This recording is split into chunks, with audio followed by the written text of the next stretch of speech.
This is Stat News Global. I'm Amitabh Brevi. Today, our topic of discussion is Tibet, China, India, and the US. And our guest is Claude Arpi. He's a historian, an author, a Tibetologist, and a distinguished fellow at the Center of Excellence for Himalayan Studies at the Shiv Nadar Institution of Eminence.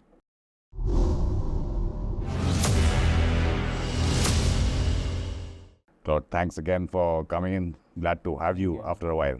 Thank you. My pleasure. I just wanted to ask you on your thoughts. Like, for example, Prime Minister Modi did not go to the SCO summit. The dates, unofficially, we were told it's because of Parliament, but Parliament was adjourned maybe a couple of days before that. He went to Russia soon after the SCO summit. Do you get a sense that maybe India-China relations are at such a point that the government doesn't want high-level discussions at bilaterals like this, because if he had gone and had to meet Xi Jinping or didn't have to meet Xi Jinping, that would have meant something? Yes, certainly he would have to meet Xi Jinping. So the External Affairs Minister, Dr. Jaishankar, made it very clear, as long as the Ladakh issue is not resolved, despite 21 round of talks, two places remain to be solved, that there will be you can't have normal relations. So I think it's part of this. During his visit to the Dr. Jaishankar met Wang Yi, they said they would do something about it, but it's doubtful that China would withdraw from these two places, because for them and for Xi Jinping in particular, it would be a loss of faith vis-à-vis his own Central Committee and his own Politburo.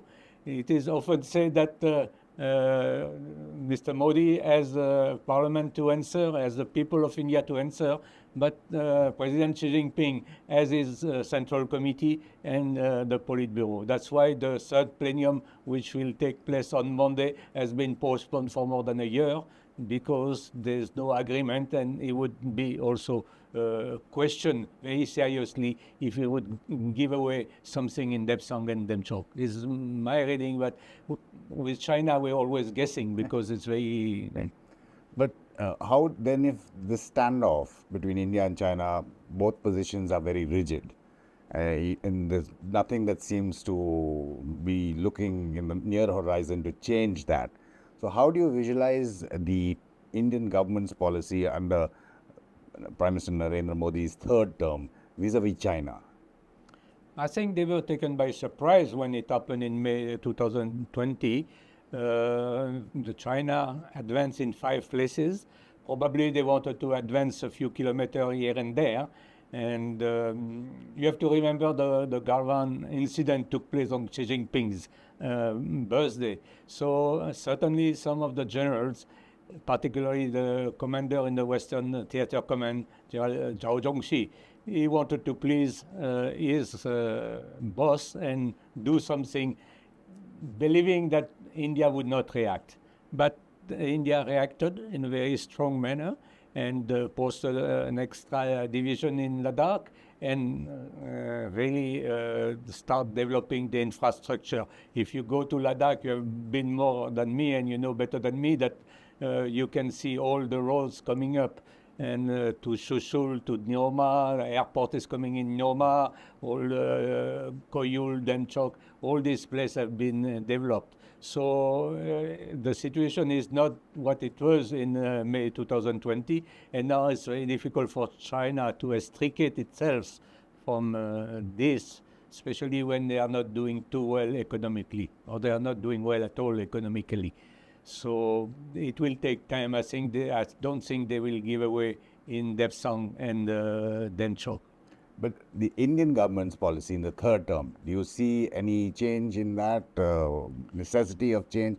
There's certain, former Foreign Secretary Vijay Gokhale has written about the need to keep up talks or dialogue despite deterrence. I don't know what means keep dialogue on, but it depends. In Shushul, it's mainly with the army, though the representative of the Ministry of External Affairs is participating, and also there is a diplomatic talks going on.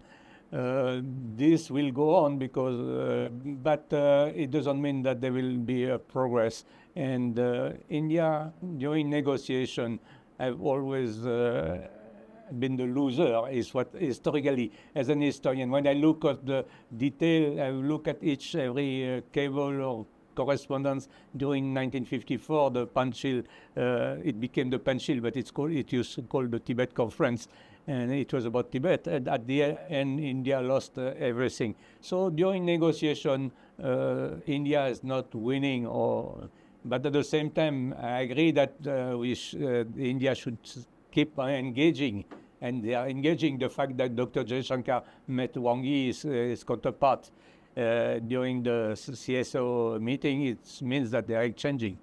Now, I'm very happy that there's a new foreign secretary who knows very well about China. Mr. Vikram Mishri, Ambassador Vikram Mishri, has been posted there. He was deputy NSA, and he is someone who knows China well. I think one of the issues for Modi 3, like for Modi 2, he has not enough people, whether in the diplomats, or even in the army, or even in the agencies, who have a very deep knowledge of China. And because for decades we concentrated on Pakistan, and the knowledge of Pakistan is much higher than the knowledge of China. It's changing. I can see in the army, for example, many China study group or like that are taking place. So it's slowly changing, but there's not enough officers speaking Chinese, whether it's in the agency or on the army or on the diplomatic circles. So I think it's a good thing that Ambassador Mishri has taken over as a foreign secretary, but there's not enough people. What we require, what India requires today, is more people studying China and knowing China. The US now, it's currently in the middle of presidential election phase. But do you see any change there in terms of Tibet policy, the Tibet Resolve Act? Then you had bipartisan lawmakers, Nancy Pelosi, Fall, who came to Dharamshala, met the Dalai Lama, had very strong words to say about Xi Jinping, that the Dalai Lama's legacy and his life would last much longer than Xi Jinping's. As you say, the US is going through the election, Yeah. so during the election many things can be said, but the fact that they passed the Resolve Act will not be changed. And if you look in the 40s, the American position was not that clear. And early 70s, when Kissinger started clandestinely going to China to prepare President Nixon's visit, they just dropped the Tibetans. And they could drop the Tibetan again tomorrow, despite the strong words of Mrs. Pelosi. But there's an act now saying that historically Tibet was an independent country. So I think India would learn about this, because India, more than any other country in the world, knew that Tibet was an independent country. India had a mission, a full-fledged mission till 1952, and later from 52 to 62, Consulate General. India had 3 trade agencies, very big trade agencies in Tibet, in Yatung, Gyaltsen, and Gartok in Western Tibet. So India knew that Tibet in 51, 52, when the Chinese came, was an independent nation. And the border that India has, it's a border with Tibet, because the 1914 agreement between Sir Henry McMahon, the Foreign Secretary of India, and Lotchen Chatra, the Prime Minister of Tibet, what we call today the McMahon line, is between Tibet and independent Tibet. And China at that time, they don't object to that line. They objected to the border between China and Tibet. That was the main bone of contention, the main dispute. China never objected in 1914 and the following years about what we call the McMahon line. But I feel, I've been telling people, I've been writing that we should change the name. It should be called McMahon Chatra's line, because both have put their seal, have signed on this this map like that in two parts, and it's between Tibet and India. So it should be called the McMahon-Chatras line. Interesting point. At least we here at Stat News make it a point whenever we're reporting to call it either the Tibet occupied China border or the Tibet border. But going back to the Pelosi and lawmakers' visit, do you see any change in terms of, one, they came to meet the Dalai Lama just days before he was going to the US, so they could have met him when he went there. Why did they come here? Why were they allowed to come here? And not only that, post the meeting and such strong words against China and Xi Jinping, the Prime Minister met them, the NSA was present, the External Affairs Minister also met the lawmakers. So do you see any? Maybe a slight change, maybe a slight hope, slight light at the end of the tunnel, but it will take time. You can't expect a big change in the government of India's stand. Government of India is not going tomorrow say Tibet is an independent country. India has a border, long border, nearly 3,500 kilometers, the LAC only with Tibet. So there will not be a big change, or there will be not a law passed in the parliament. But we can hope that the fact that Ms. Pelosi and her colleagues came just before before Dalai Lama was leaving is a sign that they wanted to show the government of India, because after all, Dharamsala is in India. The government of India has to give the agreement. They could have said you meet in New York. And as you mentioned, they met the Prime Minister after, of course, not to speak about Tibet, but there was a photo of all American delegates coming. So it's a small change. I think what is required is many, many small changes in the way that we see that boundary issue, that the way we see China, or the way we see Tibet. And the government will not declare tomorrow that Tibet is an independent, or we are fighting for independence of Tibet. But many things like changing the name of the border systematically in the media, as well the official declaration, we should call Indo-Tibet border, because it has been for millennia the Indo-Tibet border. It was a border which was not a single policeman was guarding, and everyone could go to Kailash Mansarovar for the yatra, or you can trade to Chumbi Valley in a yatong without any identification papers or anything. You just cross in Natula or in Jalepla or in Lipuk or in Chipkila. You just cross, and so many monks, so many pilgrims, so many traders. So this has changed. What is very striking for me, and upsetting, I would say, there is these maps were circulating of the BRI, that Belt and Road Initiative of Mr. Xi Jinping. Now, if you look at this map, there's land road going north, and there's a southern road, maritime road going south. And there's absolutely in between, it's blank. So there's not anymore any Silk Road or whatever name you call them, trade roads through the Himalayas. All the Himalayan border have been closed in '62. And even the trade, I've seen in the morning's newspaper article complaining that Chipkila has not reopened after 2019. And there was 3 trade ports, land ports officially open in Natula, in Lipuk, and in Chipkila in Himachal. They are closed. They were doing minimum trade, but at least it was something. Now, after 2019, fully closed. So what has been really, this border was a place of contact between the Tibetan plateau and the subcontinent.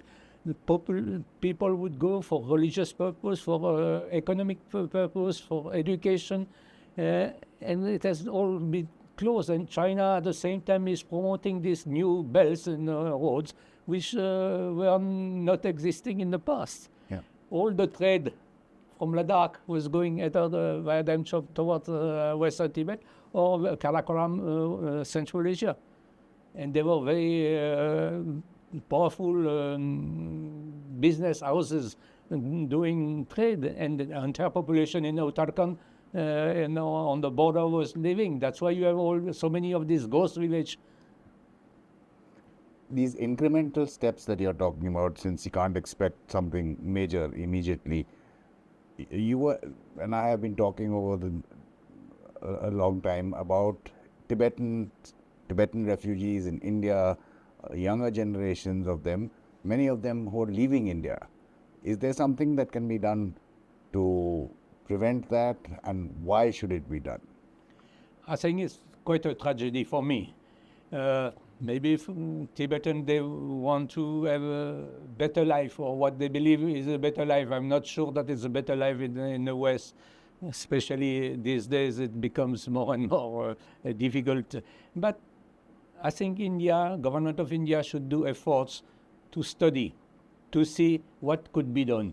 Like I remember, I don't know if it's still existing, but in GNU, Tibetan students had to pay the foreign fees 4 or 5 years ago.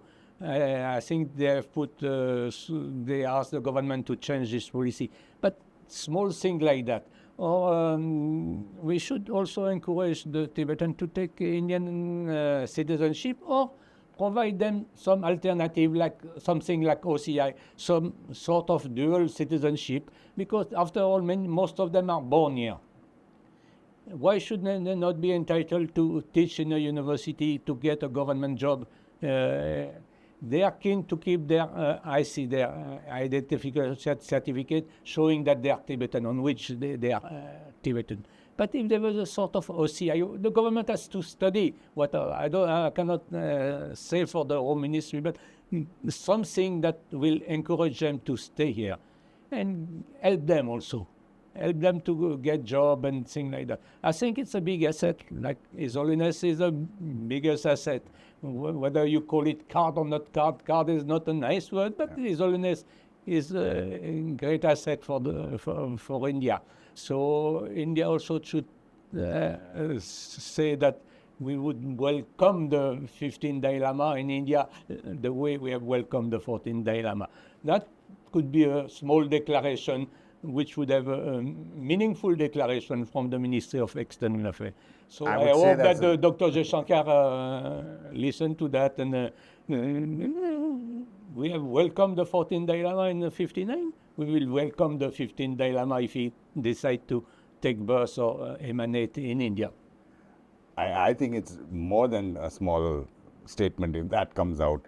But you are saying that India should make its position vis-a-vis the succession of the Dalai Lama more clear, and nothing is more clearer than what you were just saying. Absolutely. You see, India is a secular country. It's written in the constitution.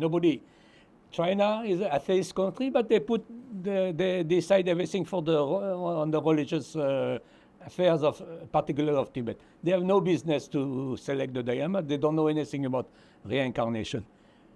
India will not do like that. India will not dictate or tell the Dalai Lama you should do that way or that way or that way. It's entirely his decision and people around him, and he should announce it as soon as possible, because India has some concern with all the Himalayan population from Tawang to Sikkim to Laos, Spiti, and all that. But India could very well say that we will welcome the 15th Dalai Lama. He will be welcome to take birth in that country, or if we decide to emanate, we will provide the same facility that we have. It's not interfering in the religious affair of Tibet or in the decision of the Dalai Lama to select the way he wants to come back. But it's a small gesture, and will give a message to China that we are secular. We are not interfering in his religious business, but we want to welcome him. Again, I'd say not a small gesture. It will be a big gesture. Small thing, like Armstrong when he went on the moon, it was a small step. But Yeah. But Cloud, you've written many articles, but I'm saying recently one of your articles, which was talking about history and how India had India and Tibet post-independence and how relations had changed since then. And the basic thrust of your article was that everyone didn't want to rock the boat, and you should at some point of time. How can you explain that thought, and how do you the counter to that, which is the reason why no one wanted to rock the boat, is don't provoke the Chinese, don't poke the dragon. Yeah, I think this sentence was first used by the American ambassador in Anderson in 1950, and he was discussing with his Western colleague and said that the government of India don't want to rock the boat. So, but not wanting to rock the boat, we have a situation where nothing has moved since 70 years, and I mean, you don't rock the boat, but nothing happens also. And at the same time, you forget India's interest. India's interest in 1954 during the Tibet conference, which became the Panchil, was to keep what India had in Tibet and to fix the border. Nothing was done. It has going on, except for a very short time when Lal Bahadur Shastri became Prime Minister. Before he went to Tashkent, he told Mr. Chakapa was His Holiness representative in Delhi, when I come back from Tashkent, I will recognize your government in exile. And unfortunately, he never came back from Tashkent. And after again the policy of not rocking the boat.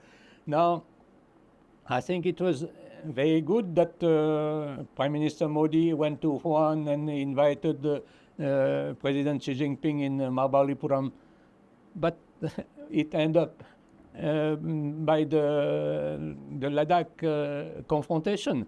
So my point is that without rocking the boat, we can gentle shake the boat.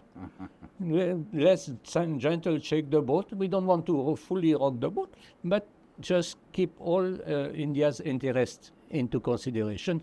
Something which was not done in the 50s and the 60s, except during Lal Bahadur Shastri's time, and even in the 70s when Indira Gandhi was there, it was not done. First, keep India's interests into consideration. Forget about America. We are happy that they have taken that stand. Today, we receive Nancy Pelosi in a colleague, fine.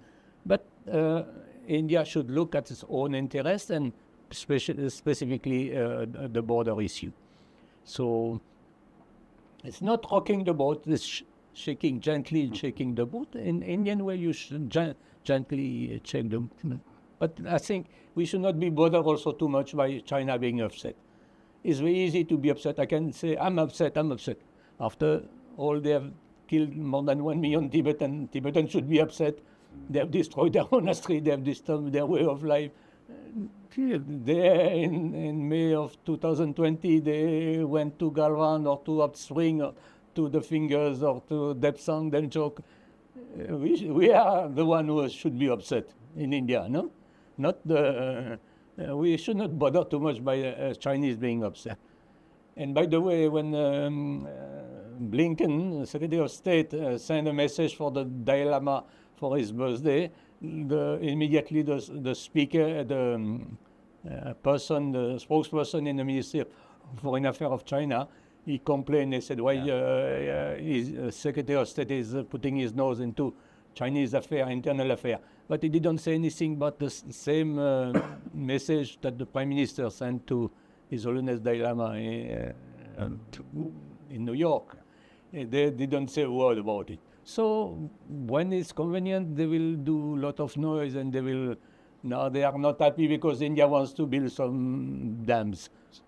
I'm not a fan of the dams. I think it will destroy the environment, but it's not their business at all. Even, India wants to put dams in Arunachal. True. So let them not be happy.